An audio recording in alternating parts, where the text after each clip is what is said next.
നമസ്കാരം. എല്ലാവർക്കും ഈ ചാനലിലേക്ക് ഹൃദ്യമായ സ്വാഗതം. നമ്മുടെയെല്ലാം ഗ്രഹനിലയിലെ ഓരോ ഗ്രഹങ്ങളുടെ സ്ഥാനം, ആധിപത്യം, ഗ്രഹദൃഷ്ടികൾ ഇവയെല്ലാം അടിസ്ഥാനപ്പെടുത്തി നമ്മൾ ഓരോ ഫലങ്ങളും, ശുഭഫലങ്ങളും അശുഭഫലങ്ങളും എല്ലാം മനസ്സിലാക്കാറുണ്ട്. അതുപോലെ ചില ഗ്രഹങ്ങൾ ചില രാശികളിൽ ചില ഗ്രഹദൃഷ്ടിയോടെ നിന്നാൽ ജാതകനുണ്ടാകാവുന്ന ചില രോഗങ്ങളെക്കുറിച്ചും ജ്യോതിഷത്തിൽ പറയുന്നുണ്ട്. രാശിചക്രത്തിലെ 6-ാം ഭാവത്തെക്കുറിച്ച് രോഗസ്ഥാനം, ശത്രുഭാവം എന്നൊക്കെയാണ് പറയപ്പെടുന്നത്. 6-ാം ഭാവം എന്ന് പറഞ്ഞാൽ ഗ്രഹനിലയിലെ 1-ാം ഭാവമായ ലഗ്നത്തിൽ നിന്നും ക്ലോക്ക് വൈസായി എണ്ണിയാൽ 6-ാമതായി വരുന്ന രാശിയാണ് 6-ാം ഭാവം. ഗ്രഹങ്ങൾ 6-ാം ഭാവവുമായി ബന്ധപ്പെടുമ്പോൾ ഉണ്ടാകുന്ന ചില രോഗങ്ങളെക്കുറിച്ച് നമുക്ക് ഇന്ന് മനസ്സിലാക്കാം.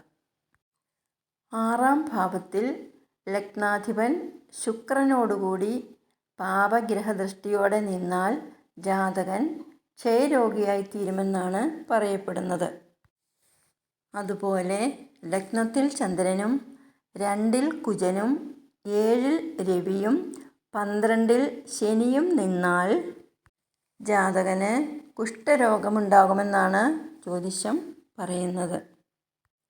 അടുത്തത് ആദിത്യൻ 6-ാം ഭാവാധിപതിയായി പാപഗ്രഹങ്ങളുമായി യോഗം ചെയ്ത് 4-ാം ഭാവത്തിൽ നിന്നാൽ ജാതകന് ഹൃദ്രോഗമുണ്ടാകാൻ സാധ്യതയുണ്ടെന്നാണ്.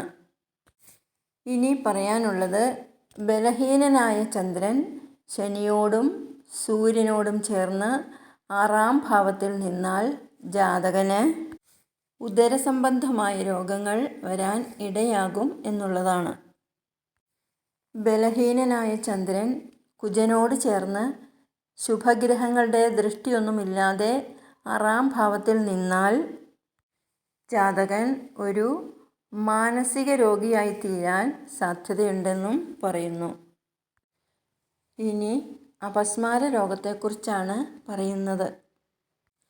അതെങ്ങനെയാണെന്ന് വെച്ചാൽ ശനിയും ചന്ദ്രനും കൂടി 6-ാം ഭാവത്തിൽ നിൽക്കുകയും അവരെ പാപാധിക്യമുള്ള കുജൻ നോക്കുകയും ചെയ്താൽ ജാതകൻ ഒരു അപസ്മാര രോഗിയായി ഭവിക്കും എന്നതാണ്. ശനിയോ ചൊവ്വയോ 12-ാം ഭാവത്തിൽ നിന്നാലും 2-ാം ഭാവത്തിൽ ആദിത്യനോ ശുക്രനോ നിന്നാലും ലഗ്നാധിപൻ ബുധൻ്റെ ക്ഷേത്രങ്ങളായ മിഥുനത്തിലോ കന്നിയിലോ നിന്നാലും കുജൻ്റെ ക്ഷേത്രങ്ങളായ മേടത്തിലോ വൃശ്ചികത്തിലോ നിന്നാലും നേത്രരോഗം ഉണ്ടാകുമെന്ന് പറയപ്പെടുന്നു. ജ്യോതിഷത്തിൽ വിശ്വാസമുണ്ടെങ്കിൽ രോഗസാധ്യത ഗ്രഹനിലയിലൂടെ അറിയാൻ കഴിഞ്ഞാൽ അത് വരാതിരിക്കാൻ, അല്ലെങ്കിൽ വന്നാൽ തന്നെയും അതിനെ തുടക്കത്തിലേ തന്നെ ചികിത്സിച്ച് ഭേദമാക്കാൻ കഴിഞ്ഞാലോ നല്ലതല്ലേ? ഈ അറിവ് ഇഷ്ടമായാൽ ഒന്ന് ലൈക്ക് ചെയ്യുകയും ഷെയർ ചെയ്യുകയും ചെയ്യുക.